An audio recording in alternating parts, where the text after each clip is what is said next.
Peace, was going down. It's DJ Pain One. I recently posted something on Facebook that grew some legs and ran all over the internet. I never know how far um, my statements are going to reach. The statement I made was extremely honest and truthful, but it also caused some confusion.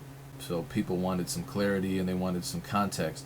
So I hopefully am going to provide that in this video and have a little fun with some of the criticism that I've been receiving for posting what I posted. The first point I really want to make is that I'm not complaining. A lot of people misconstrued this post as a complaint or as me expressing some type of shock or regret even.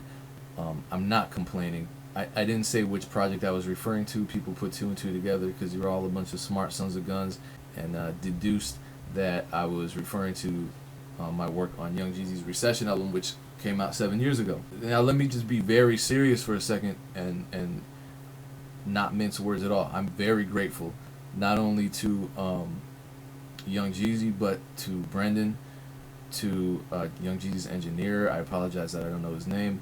All three of those people took a chance on me as an amateur producer. Unfortunately, in the industry, a lot of people want to go with the established names, but something in that track spoke to Jeezy. So what happened was he made a great record that means a lot to a lot of people, and my production career was jump started.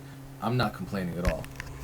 I got my certification, I got my foot in the door, and I've just been making music and enjoying what I do ever since. Of course, because it was my first placement, I learned a lot about the realities of selling beats to major label artists, to sampling, to how relatively unknown producers are treated in the industry, among other things. But I don't have any regrets. Very few contracts are ideal, especially to the producer or to the artist or to the songwriter, unfortunately. But that's reality. It didn't shock me. I lived through it. What my post said, it didn't say this, but this is what I meant, is that most producers aren't getting rich selling beats to major label artists, especially producers who are using samples, especially producers who are producing records that are album tracks and not singles. You can't really deny that there are tons of producers out there and very few rich producers out there. Many of us producers, myself included, are making livings off of music, though we're not rich.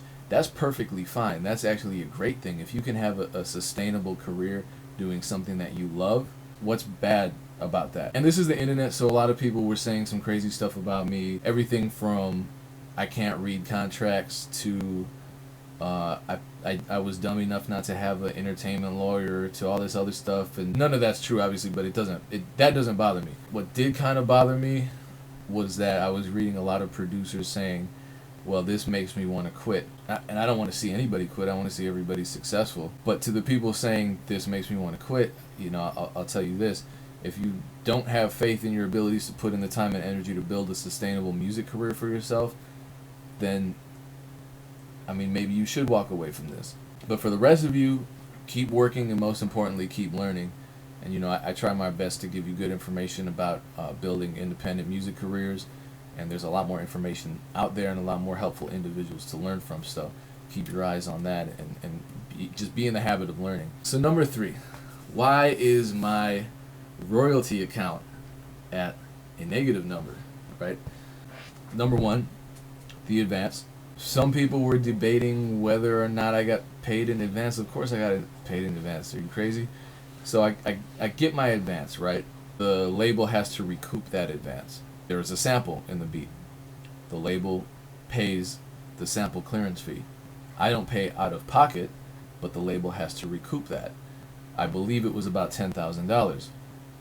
And I think there was more because the label negotiated sample royalties with the artist. I have no say in the matter. As the producer, I have no say in the matter. That stuff's not in my contract. So a lot of people are talking about I signed some bad paperwork.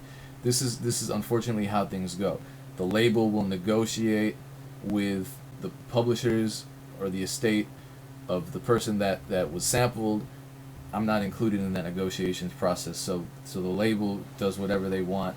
If I say I think $10,000 is a little too much, it doesn't matter. because I'm not a part of that conversation. So now I have the advance plus an additional $10,000 working against my account, plus the sample royalties and the recording costs recouped against my earnings. If you want to know more about this, because some people are going to sit there and say, "Now that sounds horrible. You signed a bad contract." You can look this stuff up. There's a book called Legal Aspects of the Music Industry: An Insider's View. If you want to know about the specific provision that's pretty common about about sales royalty rates, which is usually around 3%, which is what I got. Recording costs being recoupable against a producer's sales royalties. You can look all that up. Because it's not unheard of. A lot of people are acting like this is crazy, but a lot of producers, as I said, especially producers whose songs aren't singles and whose songs contain samples, don't really see too much in terms of sales royalties. They get their advance and they move on to the next project. And there are lots of revenue streams available for producers other than advances in sales royalties. That's everything from performance royalties to sync licenses. Obviously, you're more likely to get those if you don't sample. I do it all. The record, the Bomb Bomb record, which wasn't put out by a major label, has been getting me a steady stream of performance royalties off of terrestrial radio, satellite radio, and some internet, not much. So knowing all of your options increases your likelihood of making a living off music. That's my philosophy. That's what I always try to instill in those who watch my videos. So that's why my account's at a negative.